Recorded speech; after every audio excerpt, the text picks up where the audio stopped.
ಆದಿತ್ಯಾದಿ ನವಗ್ರಹ ದೇವತಾಭ್ಯೋ ನಮಃ. ಎಲ್ಲ ವೀಕ್ಷಕರಿಗೆ ಪ್ರತಿ ತಿಂಗಳು ನಾನು ನಿಮಗೆ ಒಂದಲ್ಲ ಒಂದು ರೀತಿಯಾದಂತಹ ಮಾಸಕ್ಕೆ ಸಂಬಂಧಪಟ್ಟ ಹಾಗೆ ನಾವು ಏನು ಮಾಡಬಹುದು, ಏನು ಮಾಡಿದರೆ ಒಳ್ಳೆಯದಾಗುತ್ತೆ ಅಂತ ತಿಳಿಸ್ತಾ ಬರ್ತಾ ಇದ್ದೇನೆ. ಈ ಫೆಬ್ರವರಿ ತಿಂಗಳಲ್ಲಿ ವಿಶಿಷ್ಟವಾದ ದಿವಸ ಏನು ಅಂತ ಹೇಳಿದ್ರೆ, ಕೃಷ್ಣದೇವರಾಯನಂತಹವನಿಗೆ ಬಂದಂತಹ ಕುಹಯೋಗವನ್ನು ಪರಿಹಾರ ಮಾಡಿದ ದಿವಸ ಈ ತಿಂಗಳಲ್ಲಿ ಬರಲಿಕ್ಕಿದೆ.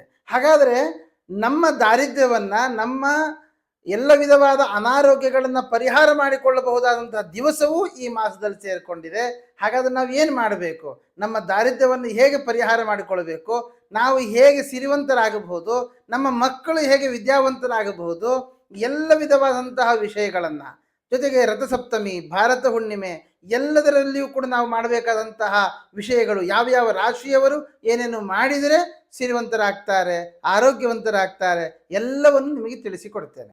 ಹಾಗೆ ಮಹಾಕುಂಭಮೇಳ ನಡೀತಾ ಇದೆ, ತ್ರಿವೇಣಿ ಸಂಗಮದಲ್ಲಿ ನಡೀತಾ ಇದೆ. 12 ರಾಶಿಯವರು ಯಾವ ಸಂದರ್ಭದಲ್ಲಿ ಹೋಗಿ ಸ್ನಾನ ಮಾಡಬೇಕು, ಸಂಕ್ರಮಣಾದಿಗಳಲ್ಲಿ, ವ್ಯತಿಪಾತಾದಿಗಳಲ್ಲಿ, ಹಾಗಾದರೆ ಯಾವ ರಾಶಿಯವರು ಯಾವಾಗ ಸ್ನಾನ ಮಾಡಬೇಕು ಅನ್ನೋದನ್ನು ಕೂಡ ನಿಮಗೆ ತಿಳಿಸಿಕೊಡ್ತೇನೆ. ತುಲಾರಾಶಿ. ತುಲಾರಾಶಿಗೆ ಗುರುಬಲ ಇಲ್ಲದೆ ಹೋಗುವಂತಹದ್ದು, ಜೊತೆಗೆ 9ರ ಕುಜ ಭಾಗ್ಯಸ್ಥಾನದಲ್ಲಿ ಬಂದಾಗ ಪಾಪಗ್ರಹರ ಯೋಗ ಇತ್ಯಾದಿಗಳೆಲ್ಲ ಇರುವಾಗ ನಮಗೆ ಇರುವಂತಹ ಭಾಗ್ಯವನ್ನು ಕಳ್ಕೊಳ್ಳುವಂತಹದ್ದು, ಜೊತೆಗೆ ಲಗ್ನಾಧಿಪತಿ ಉಚ್ಚ ಸ್ಥಾನದಲ್ಲಿದ್ದಾನೆ, ಉಚ್ಚದ ಫಲವನ್ನು ನಾವು ಪಡೀಬೇಕು. ಆದರೆ ಬಂದ ಒಂದು ಫಲ ಅಥವಾ ನಮಗೆ ಬಂದಿರತಕ್ಕಂಥ ಬೆನಿಫಿಟ್ಸ್ ಏನಿದೆ ಅದನ್ನು ಸರಿಯಾದ ರೀತಿಯಲ್ಲಿ ಯುಟಿಲೈಸ್ ಮಾಡಿಕೊಳ್ಳಿಕ್ಕೆ ಆಗದೆ ಹೋಗುವಂತಹದ್ದು, ಜೊತೆಗೆ ಮೇಲಿನ ಮೇಲೆ ಖರ್ಚು ಬರುವಂತಹದ್ದು, ಇವೆಲ್ಲವೂ ಕೂಡ ತುಲಾರಾಶಿಗೆ ಇದೆ. ಹಾಗಿದ್ರೆ ನಾವು ಈ ಮಾಸದಲ್ಲಿ ಮತ್ತೆ ತಿರುಗಾ ದುಃಖವನ್ನು ಅನುಭವಿಸಲೇಬೇಕಾ? ಹೀಗೆಲ್ಲ ಕೆಲವು ಪ್ರಶ್ನೆಗಳು ಬರುತ್ತೆ ಅನೇಕರಿಗೆ. ಅದಕ್ಕೆ ತಕ್ಕ ಪರಿಹಾರಗಳನ್ನು ನಾವು ಮಾಡಿಕೊಳ್ತಾ ಬರಬೇಕು. ಗುರು ಅಷ್ಟಮದಲ್ಲಿ ಬಂದ ಕಾತ್ರಕ್ಕೆ ಎಲ್ಲವೂ ಹಾಳಾಗಿ ಹೋಗುತ್ತೆ ಅಂತ ಖಂಡಿತ ಇಲ್ಲ.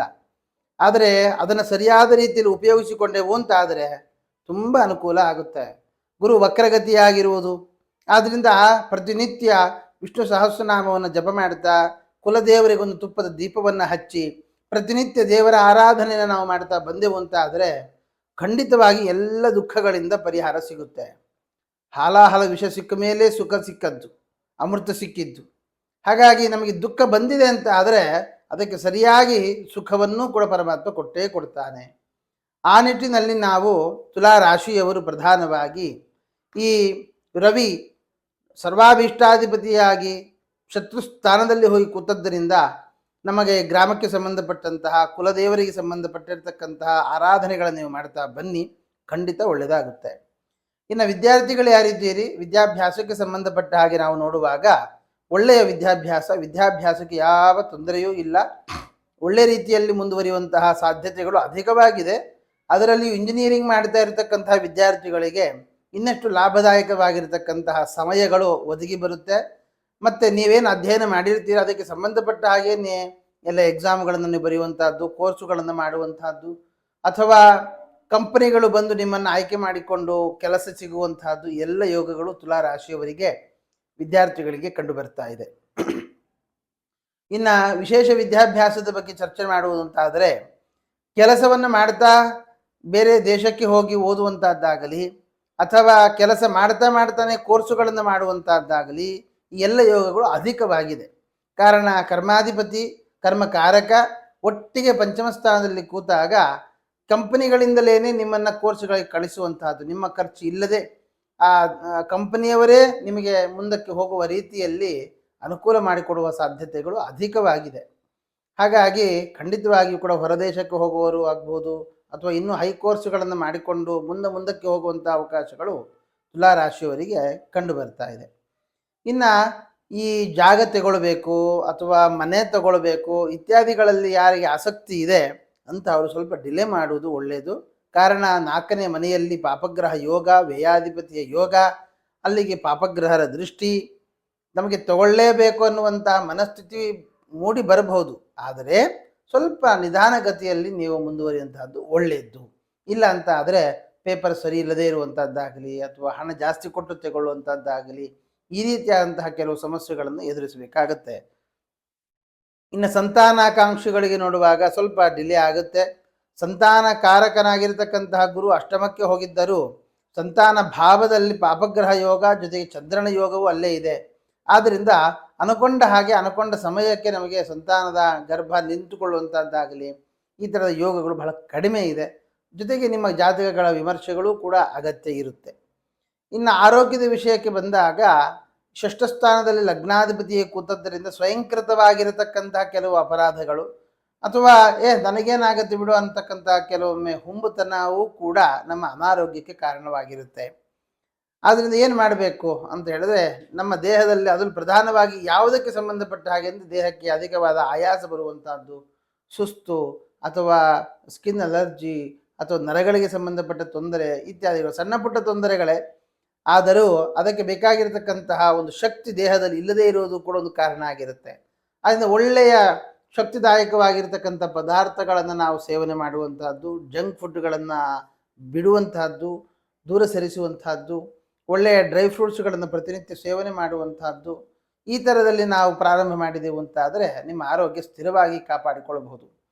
ಇನ್ನು ಮದುವೆ ಆಗದೇ ಇರತಕ್ಕಂತಹ ವ್ಯಕ್ತಿಗಳಿಗಾಗುವಾಗ ನೋಡ್ಬೋದು, ಆದರೆ ಕೆಲವು ಸಂಬಂಧಗಳು ಸೆಟ್ ಆಗುತ್ತೆ, ಕೆಲವು ಸಂಬಂಧಗಳು ತೀರಾ ಹತ್ತಿರಕ್ಕೆ ಬಂದು ಬಿಟ್ಟು ಹೋಗುವಂತಹದ್ದು ಇದು ಕೂಡ ಇದ್ದಾವೆ. ಅದು ಯಾವುದೇ ಕಾರಣಕ್ಕೂ ನಾವು ಹಿಂಜರಿಬಾರದು. ನಿಮ್ಮ ಪ್ರಯತ್ನವನ್ನು ನೀವು ಮಾಡ್ತಾ ಬನ್ನಿ, ಖಂಡಿತ ಒಳ್ಳೆಯದಾಗುತ್ತೆ. ಕಾರಣ ಈ 7ನೇ ಮನೆಯ ಕುಜ ಭಾಗ್ಯಸ್ಥಾನದಲ್ಲಿ ವಕ್ರಗತಿಯಲ್ಲಿದ್ದಾರೆ. ವಕ್ರಂಗತೆ ಸ್ವಚ್ಛ ಫಲಂ ವಿದದ್ಯಾತ್. ಅನೇಕರು ಹೇಳ್ತಾರೆ ವಕ್ರಗತಿ ಇದೆ, ಹಾಗೆ ಹಾಳು ಫಲ, ಈ ಹಾಳು ಫಲ ಅಂತ ಹೇಳ್ತಾರೆ. ಆದರೆ ಸ್ಪಷ್ಟ ಫಲ ವಕ್ರಂಗತೆ ಸ್ವಚ್ಛ ಫಲಂ ವಿದದ್ಯಾತ್ ಅಂತ ಹೇಳುವಂಥ ಒಂದು ಮಾತು. ಮತ್ತೆ ಈ ವಕ್ರಗತಿಯಲ್ಲಿರುವಾಗ ಉಚ್ಚದ ಫಲವನ್ನು ಹೇಳಬೇಕು. ವಕ್ರಗತಿಯಲ್ಲಿರುವಾಗ 2ರಷ್ಟು ಪವರ್, 2ರಷ್ಟು ಶಕ್ತಿ ಬರುತ್ತೆ ಗ್ರಹರಿಗೆ. ವಕ್ರ ಸಮಾಗಮಗ ಪರಿಶೇಷ ಅಂತ ಬೃಹತ್ ಜಾತಕಕಾರರು ಹೇಳ್ತಾರೆ. ಆದ್ದರಿಂದ ವಕ್ರಗತಿಯಲ್ಲಿರುವಾಗ ಒಳ್ಳೆಯ ಫಲವೇ ಕೊಡುತ್ತಾರೆ. ಅದರಿಂದಾಗಿ ವಿವಾಹಕ್ಕೆ ಸಂಬಂಧಪಟ್ಟ ಅನುಕೂಲಗಳಾಗುತ್ತೆ. ಭೂಲಾಭಾದಿಗಳಾದರೂ ನಮಗೆ ಬೇಕಾದಂತಹ ಭೂಲಾಭ ಆಗದೇ ಇರುವುದು. ಅಂದರೆ ನಾವು ಜಾಗ ತಗೊಳ್ತೇವೆ, ಎಲ್ಲ ದೂರ ತಗೊಳ್ತೇವೆ, ಅಲ್ಲಿಗೆ ಹೋಗ್ಲಿಕ್ಕಾಗಲ್ಲ, ಬರಲಿಕ್ಕಾಗಲ್ಲ, ಜಸ್ಟ್ ಫಾರ್ ಇನ್ವೆಸ್ಟ್ಮೆಂಟ್ ಅಂತ ಆಗುತ್ತೆ ಹೊರತು ನಮಗೆ ಅದೇ ಜಾಗದಲ್ಲಿ ಕೂತು ನಾವು ಏನಾದರೂ ಮಾಡಬೇಕು ಅಥವಾ ಇನ್ನೊಂದು ಮನೆ ಕಟ್ಟಿಸಿಕೊಳ್ಬೇಕು ಅಂತ ಆಗುವಾಗ ಸ್ವಲ್ಪ ಕಿರಿಕಿರಿ ಆಗುತ್ತೆ. ಆದ್ದರಿಂದ ಆ ರೀತಿಯಲ್ಲಿ ಇನ್ವೆಸ್ಟ್ಮೆಂಟ್ ಪರ್ಪಸ್ಸಿಗೆ ಬೇಕಾದ ನೀವು ನೋಡಬಹುದೇ ಹೊರತು ಅಥವಾ ನಿಮ್ಮ ಮನೆ ಕಟ್ಟಿಕೊಳ್ಳಿಕ್ಕೆ ನೀವಿರುವಂತಹ ಆಸ್ಪಾಸಿನಲ್ಲೇ ಮನೆ ಕಟ್ಟಿಕೊಳ್ಳುವಂತಹ ಯೋಗ ಸ್ವಲ್ಪ ತಡ ಇದೆ. ಇನ್ನು ತಂದೆಯ ಆರೋಗ್ಯದಲ್ಲಿ ಸ್ವಲ್ಪ ಏರುಪೇರು ಆಗುತ್ತೆ. ಅದರಿಂದಾಗಿ ಆರೋಗ್ಯದ ಬಗ್ಗೆ ಎಚ್ಚರ ವಹಿಸುವುದು ಒಳ್ಳೆಯದು. ಅದರಲ್ಲಿ ಕೂಡ ರಕ್ತ ಸಂಚಾರ ಸರಿಯಾಗಿ ಆಗದೆ ಹೋಗುವಂತಹದ್ದು, ಬಿದ್ದು ಗಾಯ ಮಾಡಿಕೊಳ್ಳುವಂತಹದ್ದು ಇತ್ಯಾದಿಗಳು. ಇನ್ನು ಕೆಲಸಕ್ಕೆ ಸಂಬಂಧಪಟ್ಟ ಕೆಲಸ ಸಿಕ್ಕಿಲ್ಲ, ಕೆಲಸ ಹುಡುಕಬೇಕು ಅಥವಾ ಹೊಸ ಕೆಲಸನ, ಹಳೆ ಕೆಲಸನ, ಅಥವಾ ಅದೇ ಕೆಲಸದಲ್ಲಿ ಇರಬೇಕಾ, ಬೇರೆ ಕೆಲಸಕ್ಕೆ ಹೋಗಬೇಕಾ, ಈ ರೀತಿಯಾಗಿ ಆಲೋಚನೆ ಮಾಡುವಂತಹ ತುಲಾರಾಶಿಯವರಿಗಾಗುವಾಗ ನೀವು ಇರುವಂತಹ ಸ್ಥಳದಲ್ಲಿಯೇ ನೀವು ಸ್ಥಿರವಾಗಿ ಕೂತುಕೊಳ್ಳಿ. ಅಲ್ಲಿಯೇನೆ ನಿಮಗೆ ಇನ್ನಷ್ಟು ಆಪರ್ಚುನಿಟೀಸ್ ಅಂತಕ್ಕಂಥದ್ದು ನಿಮ್ಮನ್ನು ಹುಡುಕಿಕೊಂಡು ಖಂಡಿತ ಬರುತ್ತೆ. ಸ್ವಲ್ಪ ನಿಧಾನ ಆಗಬಹುದು, ಆದರೆ ನಿಮಗೆ ಖಂಡಿತ ಅಲ್ಲಿ ಅನುಕೂಲ ಆಗುತ್ತೆ. ಇನ್ನು ಹೊಸದಾಗಿ ಕೆಲಸ ಮಾಡ್ತಾ ಇರುವಂತಹ, ಕೆಲಸಕ್ಕೆ ತಯಾರಿ ನಡೆಸ್ತಾ ಇರುವಂತಹವರು ಇನ್ನಷ್ಟು ಪ್ರಯತ್ನಗಳು ಬೇಕಾಗುತ್ತೆ. ಅದಕ್ಕೆ ಬೇಕಾದ ಕೋರ್ಸುಗಳನ್ನು ಮಾಡಿಕೊಳ್ಳುವ ಕೆಲಸವನ್ನು ಮಾಡಿ ಖಂಡಿತ ಅನುಕೂಲ ಆಗುತ್ತೆ. ಒಂದು ಸ್ವಲ್ಪ ಇನ್ಫ್ಲುಯೆನ್ಸ್ ಅಂದರೆ ಯಾರು ನಮಗೆ ಗೊತ್ತಿರೋರು ಒಂದು ಕಂಪ್ನಿಯಲ್ಲಿ ಕೆಲಸ ಮಾಡ್ತಾ ಇದ್ದಾರೆ ಅವರ ಥ್ರೂ ಹೋಗೋದರಿಂದಾಗಿ ಬೇಗ ಕೆಲಸ ನಮಗೆ ಸಿಗುತ್ತೆ. ಅಥವಾ ಬ್ಯಾಕ್ ಡೋರ್ ಅಂತ ಹೇಳ್ತೀರಿ, ಯಾವುದಾದ್ರು ಒಂದು ಬೇಕಾಗುತ್ತೆ, ಒಂದು ಸಪೋರ್ಟಿವ್ ಆಗಿ ನಮಗೆ ಬೇಕಾಗುತ್ತೆ. ಇನ್ನು ಲಾಭಾಧಿಪತಿ ರವಿ ನಮಗೆ ಶತ್ರುಸ್ಥಾನದಲ್ಲಿ ವ್ಯಯಾಧಿಪತಿ ಜೊತೆಗಿರೋದ್ರಿಂದಾಗಿ ಬಂದ ಹಣ ಸಾಕಾಗೋಲ್ಲ, ಬಂದ ಹಣ ಬೇರೆ ಬೇರೆ ತೀರದಲ್ಲಿ ಖರ್ಚುಗಳಾಗುವಂತಹದ್ದು ಇತ್ಯಾದಿಗಳು ಕಂಡು ಬರ್ತಾ ಇದೆ. ಆದ್ದರಿಂದ ನೀವು ಈ ಸಂದರ್ಭದಲ್ಲಿ ನಾವು ಮಾಡಬೇಕಾಗಿರುವಂತಹ ಪರಿಹಾರಗಳೇನು, ಹಾಗಿದ್ರೆ ಏನು ಮಾಡಿದರೆ ನಮಗೆ ಅನುಕೂಲ ಆಗುತ್ತೆ, ಪರಿಹಾರದ ಪ್ರಕ್ರಿಯೆಗಳನ್ನು ನಾವು ಹೇಗೆ ಅನುಸರಿಸಬೇಕು ಅಂತ ವಿಚಾರ ಮಾಡುವುದಾದರೆ, ನೀವು ಈಗ ನಡೀತಾ ಇರತಕ್ಕಂತಹ ಮಹಾಕುಂಭ ಮೇಳಕ್ಕೆ ಹೋಗಿ ನೀವು ಸ್ನಾನ ಮಾಡುವುದು ಅಂತಾದರೆ ಸಂಕ್ರಮಣದ ಸಂದರ್ಭಗಳಲ್ಲಿ, ಏನು 12ನೇ ತಾರೀಕು ಸಂಕ್ರಮಣ ಇದೆ, ಸಂಕ್ರಮಣದಲ್ಲಿ ಹೋಗಿ ಸ್ನಾನವನ್ನು ಮಾಡಿ ಖಂಡಿತ ತುಂಬ ಅನುಕೂಲ ಆಗುತ್ತೆ. ಅನೇಕ ದೋಷಗಳು ಪೈತೃಕವಾಗಿದ್ದಾಗಬಹುದು ಅಥವಾ ಕೃತ್ರಿಮ ಬಾಧೆಗಳಾಗಬಹುದು, ಅದೆಲ್ಲವನ್ನೂ ಕೂಡ ನೀವು ಕಳ್ಕೊಳ್ಬಹುದು. ಇನ್ನಷ್ಟು ದೇವತಾ ಅನುಗ್ರಹಗಳನ್ನು ಪಡೆದುಕೊಳ್ಳಬಹುದು. ಇನ್ನು ಅದಾಗಲಿಲ್ಲ ಅಂತ ಆದರೆ ಕೊನೆಯ ದಿವಸ 26ನೇ ತಾರೀಕು ಮಹಾಶಿವರಾತ್ರಿ ಏನಿದೆ ಅಂತಹ ದಿವಸ ನೀವು ಅಲ್ಲಿ ಸ್ನಾನಾದಿಗಳನ್ನು ಮಾಡಿ ವಿಶೇಷವಾಗಿ ಮಹಾರುದ್ರ ದೇವರ ಪ್ರಾರ್ಥನೆಯನ್ನು ಮಾಡುವಂಥದ್ದು.